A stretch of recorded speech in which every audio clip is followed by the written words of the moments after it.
بسم اللہ الرحمن الرحیم۔ السلام علیکم ناظرین۔ شوہر کو یہ 3 جملے بولنے والی بیوی سے اللہ تعالیٰ ہمیشہ ناراض رہتا ہے۔ میاں بیوی کا رشتہ مضبوط رشتہ ہوتا ہے۔ اگر میاں بیوی ایک دوسرے سے محبت سے رہیں تو اس سے بڑھ کر کوئی نعمت نہیں، اور اگر جھگڑے اور تکرار کی نوبت آ گئی تو اس سے بڑھ کر کوئی مصیبت نہیں۔ اگر زندگی میں جھگڑے اور تکرار کی نوبت آ جائے تو میاں بیوی دونوں کی زندگی جہنم کا نمونہ بن جاتی ہے۔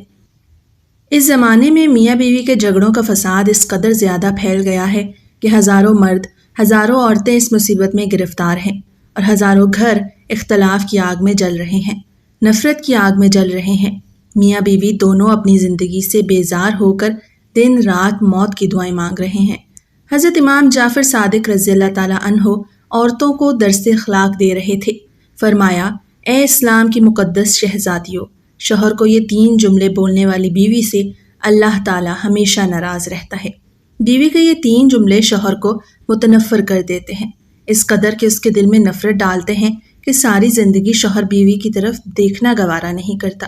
عورتوں نے پوچھا، حضرت وہ 3 جملے کون سے ہیں؟ حضرت امام جعفر صادق رضی اللہ تعالیٰ عنہ نے فرمایا، پہلا جملہ شوہر کے اچھا ہونے کے باوجود بھی کہے کہ آپ نے کبھی بھی میرے ساتھ اچھا نہیں کیا۔ وہ شوہر جو کائنات سے بڑھ کر اپنی بیوی کو اہمیت دیتا ہے، ہمیشہ بیوی کے مستقبل کے لیے اچھا سوچتا ہے، دن رات ایک کر کے محنت مزدوری کر کے کندھے پہ بوریاں لاد لاد کے بیوی کی ہر ضرورت پوری کرنے کی کوشش میں لگا رہتا ہے۔ وہ اپنی بیوی کو دوسری عورتوں سے الگ تھلگ دیکھنا چاہتا ہے کہ میری بیوی کا اسٹیٹس دوسری عورتوں سے زیادہ ہو، میری بیوی کا مقام و مرتبہ دوسری عورتوں سے زیادہ ہو۔ لیکن جب وہ بیچارہ غربت کا شکار ہوتا ہے، جب اسے کوئی کام یا مزدوری وغیرہ نہیں ملتی، جب وہ اپنی جیب خالی کر بیٹھتا ہے، تب آہستہ آہستہ بیوی کا اصلی چہرہ سامنے آنا شروع ہو جاتا ہے۔ ایک دن آتا ہے کہ وہ باتوں باتوں پہ یہ کہتی نظر آتی ہے کہ آپ نے تو کبھی بھی میرے ساتھ اچھا نہیں کیا۔ یہ وہ عورت ہے جس پر اللہ اور اس کے فرشتے لعنت کرتے ہیں۔ تب تک اس کی نماز، روزہ، حج، زکوٰۃ قبول نہیں ہوتی جب تک اپنے شوہر سے معذرت نہیں کرتی، راضی نہیں کر لیتی۔ دوسری چیز، تمام ضروریات پوری کرنے کے باوجود بھی شوہر کی ناشکری کرنا۔ رسول اللہ صلی اللہ علیہ وآلہ وسلم نے فرمایا کہ معراج کی رات میں نے چند عورتوں کو ان کی زبان کے ساتھ لٹکتے ہوئے دیکھا۔ معراج کی رات جب میں نے جہنم کا نظارہ کیا، جہنم میں جھانک کے دیکھا، تو میں نے ایک عورت کو دیکھا جو اپنی زبان کے ساتھ لٹکی ہوئی تھی۔ اندازہ خود لگا لیں، جو عورت اپنی زبان کے بل لٹکی ہوئی ہے، اس کی زبان کتنی لمبی ہوگی۔ میں نے حضرت جبرائیل علیہ السلام سے پوچھا، جبرائیل، آخر اتنی بڑی سزا کیوں دی جا رہی ہے؟ اب دل کے کانوں سے سنیے گا۔ حضرت جبرائیل علیہ السلام نے عرض کی، یا رسول اللہ، یہ وہ عورت ہے جو باتوں باتوں پر شوہر کی ناشکری کیا کرتی تھی۔ شوہر کی ناشکری کرنے والی عورت کی سزا یہ ہے کہ جہنم میں اس کو اس کی زبان کے ساتھ لٹکایا جائے گا۔ تیسرا، کوئی ایسا جملہ جس کے بولنے سے شوہر کے تمام احسانات کی فراموشی ہو۔ شوہر نے اپنے حلال رزق میں سے اسے گھر بنا کر دیا، بیوی کی تمام ضروریات کا سامان اسے مہیا کیا، اس کے دکھوں کو اپنا دکھ سمجھا، اس کے دردوں کو اپنا درد سمجھا۔ بیوی کا حق تو یہ تھا کہ ساری زندگی اتنے بڑے احسانات کی بارش برسانے والے شوہر کے قدموں میں پڑی رہتی، لیکن یہ عورت شوہر کے تمام احسانات کو فراموش کرتی ہے۔ یہ وہ عورت ہے جس پر اللہ تعالیٰ لعنت کرتا ہے، غضب کی نگاہ سے دیکھتا ہے، نفرت کی نگاہ سے دیکھتا ہے۔ قیامت کے دن ایسی عورت کو جہنم کی طرف گھسیٹ کر لے جایا جائے گا۔ فرمایا، یہ 3 جملے بولنے والی عورت اتنی خطرناک عورت ہے، یہ جس راستے سے آ رہی ہو وہ راستہ بھی چھوڑ دینا چاہیے۔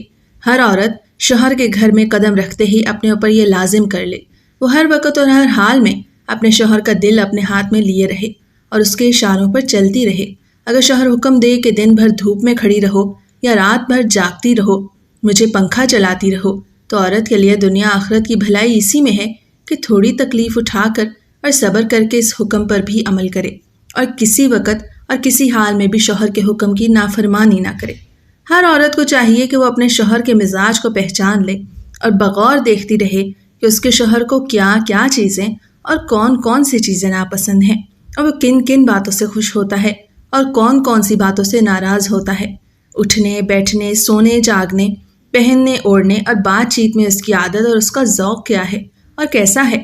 خوب اچھی طرح شوہر کا مزاج پہچان لینے کے بعد عورت کو لازم ہے کہ وہ ہر کام شوہر کے مزاج کے مطابق کرے، ہرگز شوہر کے مزاج کے خلاف کوئی بات نہ کرے، نہ کوئی کام عورت کو لازم ہے کہ شوہر کو کبھی جلی کٹی باتیں نہ سنائے، نہ کبھی اس کے سامنے غصے میں چلا چلا کر بولے، نہ اس کی باتوں کو کڑوا تیکھا جواب دے، نہ کبھی اس کو تانا مارے، نہ کوسے، نہ اس کی لائی ہوئی چیزوں میں عیب نکالے، نہ شوہر کے مکان و سامان وغیرہ کو حقیر بنائے، نہ شوہر کے ماں باپ یا اس کے خاندان یا اس کی شکل و صورت کے بارے میں کوئی ایسی بات کہے جس سے شوہر کے دل کو ٹھیس پہنچے اور خواہ مخواہ اس کو سن کے برا لگے۔ اس قسم کی باتوں سے شوہر کا دل دکھ جاتا ہے اور رفتہ رفتہ شوہر کو بیوی سے نفرت ہونے لگتی ہے۔ اگر عورت کی طرف سے کوئی قصور ہو جائے اور شوہر غصے میں عورت کو برا بھلا کہہ دے اور ناراض ہو جائے تو عورت کو چاہیے کہ خود روٹھ کر اور گال پھلا کر نہ بیٹھ جائے، بلکہ عورت کو لازم ہے کہ فوراً ہی عاجزی اور خوشامد کر کے شوہر سے معافی مانگے اور ہاتھ جوڑ کر پاؤں پکڑ کر جس طرح وہ مانے اسے منا لے۔ اگر عورت کا کوئی قصور نہ ہو بلکہ شوہر ہی قصوروار ہو، جب بھی عورت کو منہ بگاڑ کر بیٹھ نہیں رہنا چاہیے، بلکہ شوہر کے سامنے عاجزی و انکساری ظاہر کر کے شوہر کو خوش کر لینا چاہیے، کیونکہ شوہر کا حق بہت بڑا ہے، اس کا مرتبہ بہت بلند ہے۔ اپنے شوہر سے معافی تلافی کرنے میں عورت کو کوئی ذلت نہیں، بلکہ یہ عورت کے لیے عزت اور فخر کی بات ہے کہ وہ معافی مانگ کر اپنے شوہر کو راضی کر لے۔ عورت کو چاہیے کہ وہ اپنے شوہر سے اس کی آمدنی اور خرچ کا حساب نہ لیا کرے، کیونکہ شوہروں کے خرچ پر عورتوں کے روک ٹوک لگانے سے عموماً شوہر کو چڑ پیدا ہو جاتی ہے اور شوہروں پر غیرت سوار ہو جاتی ہے کہ میری بیوی مجھ پر حکومت جتاتی ہے اور میری آمدنی خرچ کا مجھ سے حساب طلب کرتی ہے۔ اس چڑ کا انجام یہ ہوتا ہے کہ رفتہ رفتہ میاں بیوی کے دلوں میں اختلاف پیدا ہو جاتا ہے۔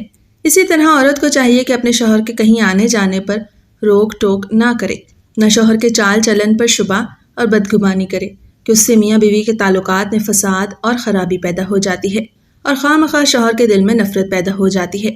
اللہ پاک ہمیں بہترین انسان بننے کی توفیق عطا فرمائے اور ہمیں پرسکون صحت مند زندگی عطا فرمائے، آمین یا رب العالمین۔